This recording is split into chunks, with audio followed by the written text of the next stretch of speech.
Heyo everybody, Haku here with my review this week of Little Witch Academia, and this week we had episode 4.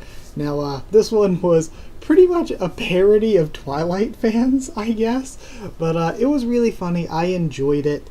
It's hard to say, but I think it may have been the weakest episode yet. That's not to say it was bad in any way, just not as strong as the others have been.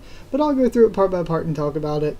And one thing I haven't talked about yet with this series is how there's always these nice little details in the background that the show doesn't really bring any attention to, but it's just a little background joke. So I think I'll be bringing up more of them this episode, since I haven't really brought up any before, really. Like, even with their names, we have, Latte Janssen and also Susie Manbavaran, I think, and both of those, as well as Susie's style of broom, is all meant to show that she is, I forget the nationality. I want to say she's from Thailand, or Singapore maybe. Oh man, I forget which one it is, but yeah, no, it's Filipino. From the Philippines, they have that type of broom. It's often associated, I believe, with witchcraft there. And the name Mambavaran, I think, has something to do with witchcraft in the Philippine language as well. Or it's some sort of folklore or something. And Lotte Janssen, when she dropped her bag, she had products and brands that were sort of parodies of Finnish brands to show that she was Finnish. So I like that they throw in those little hints and stuff like that. And there were a lot more this episode that I'll talk to as we get to them and stuff.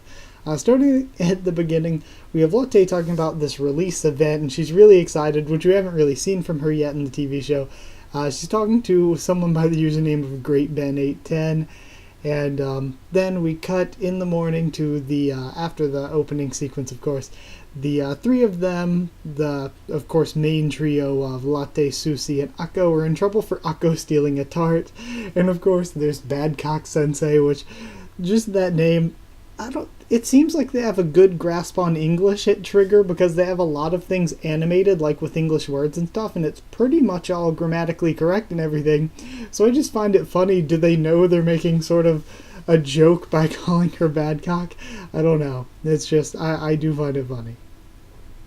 So then Latte begging was a funny scene, of course, and honestly it seemed kind of stupid. I know for the plot they gotta do it, but it seemed kind of stupid for the teacher to not just be like, alright, I get it, we'll give you your punishment on Sunday instead of Saturday or whatever. I feel like that would be more realistic, but screw it, that's nitpicking. Why am I even trying to nitpick at that? So then Latte talks about the Nightfall novel series, which is an obvious parody of Twilight, except doing the whole Studio Trigger thing, going way, way extreme and way, way over the top with their parody, which made it even funnier. And it was funny, she said there's 364 volumes, and it's the release of the 365th where the author will be making a personal appearance there and everything. And Susie in the background was very funny, where she was like, isn't the author the one getting always getting trolled on the internet? Fun, very funny. And I thought it made it even more funny because later on we actually see Latte's like, oh, let me check the author's social media or whatever. And if you look on her little, I believe she checked it on this little mirror ball thing that she was sending messages with. If you look on that, all the comments are like, wow, this sucks, quit writing. And just all these horrible negative comments, which I thought was very, very funny because that's how it goes for, that's probably a real problem for Twilight's author. She probably gets a lot of hate comments from people that have nothing better to do than commentate. Like, I mean, there's no point in talking about the actual Twilight series, but with the actual series, I do think that it sucks. But I also think that why give hate on somebody they're just trying to make something. They're trying to make their art, even if I think their art is shit. I'm not going to go out of my way to attack them or degrade it. So they sneak out in the truck so that Latte can go to this big premiere thing, and Susie is just so cute the whole time. especially when they sneak in the back of the truck and everything. So is Ursula when she realizes that they're not there. Poor Ursula, they didn't come to her special classes, but those are probably my two favorite characters right now, because we haven't seen a lot of Amanda, but I like Amanda as well. The cosplays, when they went to the actual premiere, the cosplays had me dying. They were a lot of very funny ones in the background there. We do find out Latte a little bit about her backstory, that her family ran a magic item shop, and she used the story of, was it Nightfall? She used that story in reading the books to help her get through a hard time of being bullied, because she was apparently the only witch around among the kids. And then we finally get to meet Annabelle, and the first words when I saw her on the screen, I was like, oh, old Lolly. But apparently, no, she isn't like 120-some years old. I thought it was going to be a 127-year-old Lolly. But nope. And I literally wrote in my notes at that scene, in katakana, naisu. Naisu. Then, I thought it was funny where Barbara knew the question when they were asking the questions and just jumped up, and Hannah was with her like, what are you doing?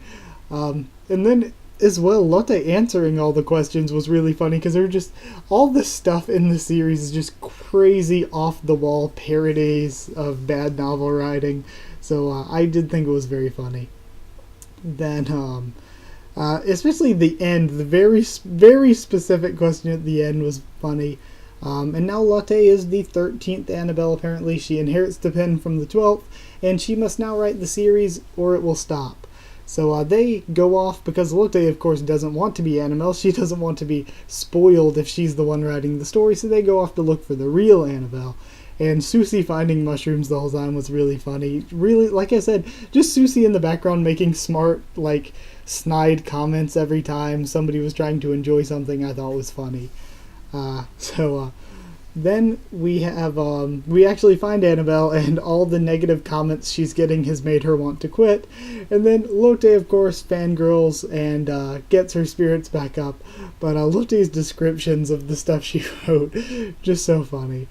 And then the very end, when they get back to the school and they actually have to serve their punishment, another one of those things in the background and everything that you barely notice was, and they do kind of give you the hint to say, hey, look for that, but then they don't even bring it up. You see in the background, Badcock has the Great Ben costume, so I guess she is apparently Great Ben 810, even though her voice didn't sound like the voice of the person in the clock costume, but again, very funny.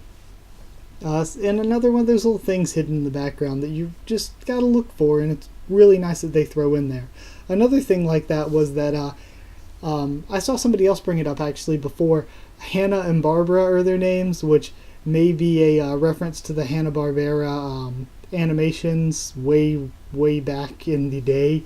So it'd be cool, Trigger just naming the characters that as a little reference to the animation studios that have come before. The episode as a whole, I thought this was a pretty good episode. I think it was a little bit too much of them just blabbing on about the fake books. It was funny, but I think it may have been just a little bit too much. The animation was honestly meh compared to usual. I mean, it wasn't really particularly good. It was just, it served its purpose, and that's about it. The characters, though, were great. Annabelle, oh ho ho ho ho ho ho, hoi hoi. I enjoyed Annabelle. Susie also had me laughing almost the whole episode, so I will definitely give it that.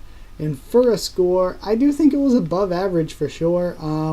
I'll give it 7 girls catching a nuke with their hands as a vampire gives a shoehorn to a werewolf who then deals with his Oedipus complex on the moon. On the moon, out of 10. And that's about it.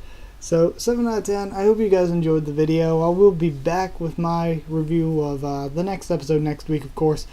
Like if you did like the video, comment down there, tell me what you thought of this episode and what you thought of my thoughts on it. Subscribe for a bunch more anime. We're covering One Piece, Little Witch Academia, Yojo Senki, Demi-chan with Kataritai, and Kobayashi-san Cheetah Maid Dragon this season, plus a ton of things that aren't anime on the channel. And follow on Twitter if you want, and I'll try to keep you updated there on stuff for the channel. Share the video as well if you feel like it, because yeah, we're very, very close to 400 subs, and then we'll be shooting for 500 after that. Thank you so much for watching, and I'll see you all next time.